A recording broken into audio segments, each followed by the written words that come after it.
Here's an important concept to understand. All energy in the universe flows in spiral fractal patterns. Now, what does that mean? Okay. Well, we all know what a spiral is, okay? Energy flows in spirals, three-dimensional spirals. And it fractals. What is a fractal? It's just a branching, like a tree branch, like the veins in your body, like your lymph system, like your body itself. Your body itself is a fractal. It's a branching. So that's all a fractal is. So all energy in the universe flows in spiral fractals. It's flowing, flowing, flowing, and branching out all the time. At the galactic scale, on down to the subatomic scale. And so that's why you see, for example, galaxies. When you see pictures of galaxies where all the stars and everything are spinning around in a pinwheel, that's because all energy throughout the universe flows in these spiral fractals. And these galaxies and these solar systems, we've been taught, you know, we've got the sun here, we've got the Earth here, and Mars, Mercury, and all this stuff. And they're rotating around the sun. Well, they're not sitting there rotating around the sun in a flat orbit. They're moving through space and they're spiraling. The sun's moving and it's spiraling, and the planets are moving around that and spiraling. So all of these planetary bodies throughout the cosmos, they're all spiraling around, spiraling around. And the same thing happens when you get down to our scale. When you get down to our scale, for example, water wants to spiral. When you look at waves at the ocean, what you're seeing is water is spiraling through the cosmos, but it's nailed down to a two-dimensional plane by gravity, so it can't spiral like that, so it goes up and down like that. Okay?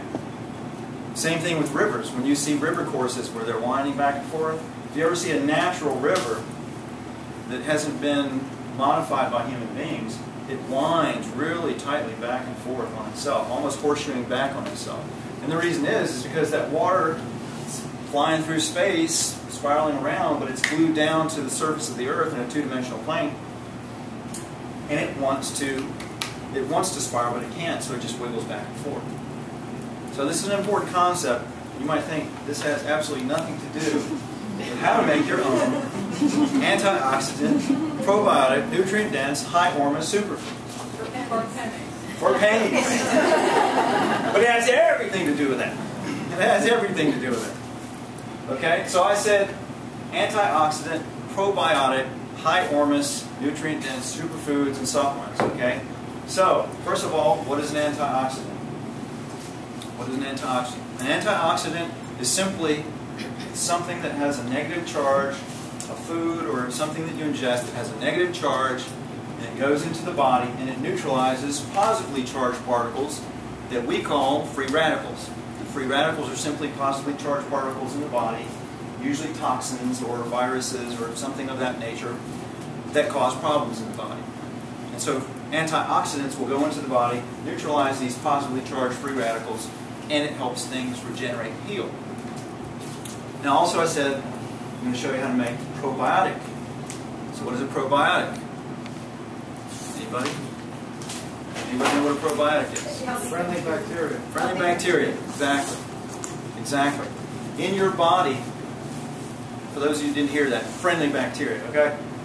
Inside your body, about 85% of the cells in your body by count are microbes.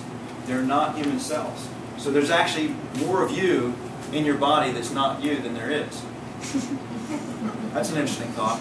And if you listen to Gabriel Cousins, Dr. Gabriel Cousins, who runs the Tree of Life Rejuvenation Center out in Arizona, he says that these microbes have a collective consciousness. And they will screw with your mind to get you to do things to keep them fed. And I've seen that to be true. I've seen that to be true. When you get into scalar physics, which we're going to talk about here in a moment, there's evidence for that. So that's an interesting concept. Most of you isn't you, and it's screwing with your mind to get you to do things, to feed yourself crap, to keep those microbes going. Now, it's interesting too that these microbes, of this number of microbes in your body, about 80% of them are swingers. Depending on what goes on with them, depending on how you're eating and how you're living and what you're drinking, whether you're acidifying the body and creating a low oxygen environment, or if you're alkalizing the body and creating a high oxygen environment, those microbes will either swing to the light side or the dark side. So if you're eating an acid diet, you're eating a cooked food diet, which creates a lot of acid in the body. And it also reduces the oxygen in the body. You create this low oxygen acid environment inside the body. About 80% of those microbes that are swingers, they'll swing to the dark side and they'll become anaerobic.